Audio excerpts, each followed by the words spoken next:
Here to help us sort it all out is Newt Gingrich, former Speaker of the House and author of the new book, Beyond Biden. That's out November 2nd, so that's coming up. Just want to read one thing to you from Senator Sinema, who said that Arizonans and all everyday Americans expect their lawmakers to consider legislation on the merits rather than obstruct new jobs and critical infrastructure investments for no substantive reason. What Americans have seen instead is an ineffective stunt to gain leverage over a separate proposal. But, Mr. Speaker, didn't the president agree with the left on this when he went to the Hill last week? Sure. Look, it's not a stunt if it works. And what's happened is that the big government socialists, particularly in the House, have decided blackmail is the only way they can get it done. Remember, the infrastructure bill, some 60% of it, about $700 billion, is the Highway Trust Fund, which is very, very popular. So there's a lot of pressure to be able to refund the Highway Trust Fund. And the left, I think, looking beyond Pelosi, beginning to maneuver to set up that they're the power brokers for the next speaker. They are very determined to hold the infrastructure bill hostage. And so Sinema may not like it, but it's a legitimate parliamentary maneuver on behalf of people who want to get what they want to get. The question is, will Sinema and Manchin hang tough?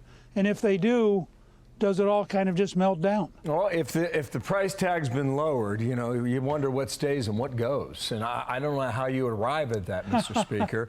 But here is AOC on CBS from Sunday trying to give us an idea. Watch. The White House isn't making the demands to exclude universal child care or universal pre-K. This is coming from the more conservative wing of the Democratic Party. And those are the conversations that we need to have, because the thing is that Washington math is notoriously funny, and you can make a $3 trillion, you can make a $1 trillion bill into $2 trillion. You can make a $3 trillion bill that helps fewer people. I need a flow chart for that. There was the deadline for September 27th. They blew by that. There was a deadline for September 30th. They blew by that.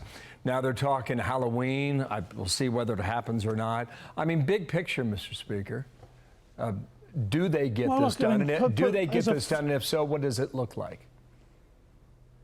Look, as a former Speaker of the House, I have to confess, Nancy Pelosi runs a dictatorship, and she runs it better than I thought possible. So maybe she can get it done. The problem they've got, and by the way, AOC is right, you could write this bill to only fund the program for 2 years. That would shrink the whole bill. It'd be a lie, but it would shrink the whole bill. Now you'd be down to the number that, in theory, Manchin and Sinema could vote for. I don't think they'll get away with that, but they could. I get a sense that it's getting harder and harder to put this together, and that Biden on the road in the middle of 400,000 people crossing the border illegally with inflation rising, I'm not sure Biden's going to be able to actually convince anybody that they need to be for this. Here's another possible tactic that they're going to use, and that would be to get all those programs AOC was just talking about, put them in the bill, but only fund them for 2 or 3 years. Setting up the, basically for the Republicans to have to answer it in 2024, are you going to continue the child tax credit and try to weaponize that issue?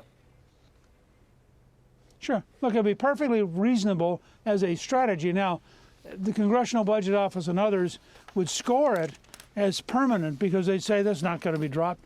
And that's what happened to the current bill. They call it $3.5 trillion. Outside experts call it $5.5 trillion, because there are all sorts of sections of this $3.5 trillion bill that are not fully funded. But you could, as a gimmick, come right down to $1.2 trillion, fund it for 2 years, and then look at Sinema and Manchin and say, all right, we met your cap. And I think that would be a very interesting game of chicken. It'd be bad for the country. It's a terrible way to legislate. But if you are a big government socialist and you're desperate to get all this money, it's a rational strategy. Right. Very interesting. Thank you so much. Thank you, sir. Please come back, okay? Plenty to discuss.